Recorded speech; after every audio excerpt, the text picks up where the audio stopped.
Welcome to our channel kitchen food blog. আজকে একটা নতুন রেসিপিতে আপনাদের সবাইকে জানাই স্বাগত। দিয়ে দিচ্ছি সর্ষের তেল। এই রান্নাটা আমি সর্ষের তেলেই করব, আপনারাও সর্ষের তেলেই করবেন। তেল গরম হয়ে গেছে, দিয়ে দিচ্ছি নুন হলুদ মাখানো আলু।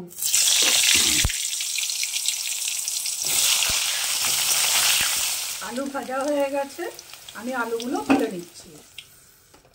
এবারে দিয়ে দেবো শিম। আপনারা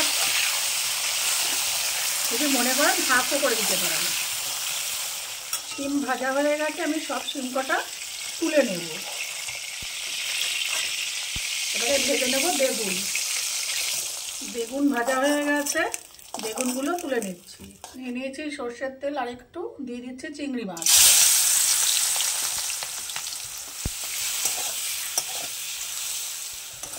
চিংড়ি মাছ ভাজা হয়ে গেছে, এটাও তুলে রাখবো। চিংড়ি মাছ বেশি ভাজতে নেই, তার কারণ হচ্ছে চিংড়ি মাছ বেশি ভাজলে শক্ত হয়ে যায়। আমি এখানে নিয়েছি 2 কাঁচা লঙ্কা, 2 শুকনো লঙ্কা। আপনারা পুরোটাই কাঁচা লঙ্কাতে করতে পারেন বা পুরোটাই শুকনো লঙ্কাতে করতে পারেন। এখানে নিয়েছি বড় চামচের 1.5 চামচ আস্ত জিরে, 1 চামচ আস্ত ধনে, আর এইটুকু আদা। এই 3-4টে আমি একসাথে পেস্ট করে রাখবো। এই তেলে দিয়ে দেবো 5 ফোড়ন, আর দেবো 8খানা পেঁয়াজ।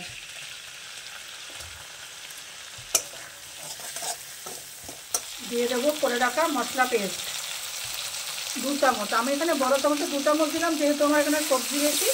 আপনারা সবজির পরিমাণ আর মাছের পরিমাণ অনুযায়ী মশলাটা করবেন। দিয়ে দিচ্ছি স্বাদ অনুযায়ী লবণ, আর দিচ্ছি হলুদ। দিয়ে দেবো 8খানা টমেটো।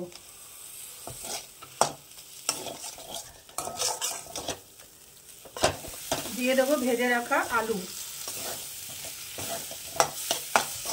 দিয়ে দেবো পরিমাণ মতো জল। ঝোল ফুটে উঠেছে, এবার দিয়ে দেবো ভেজে রাখা চিংড়ি মাছ।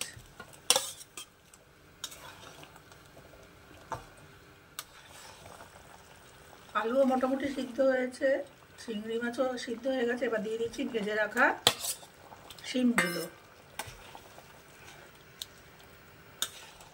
দিয়ে দিচ্ছি ভেজে রাখা বেগুন।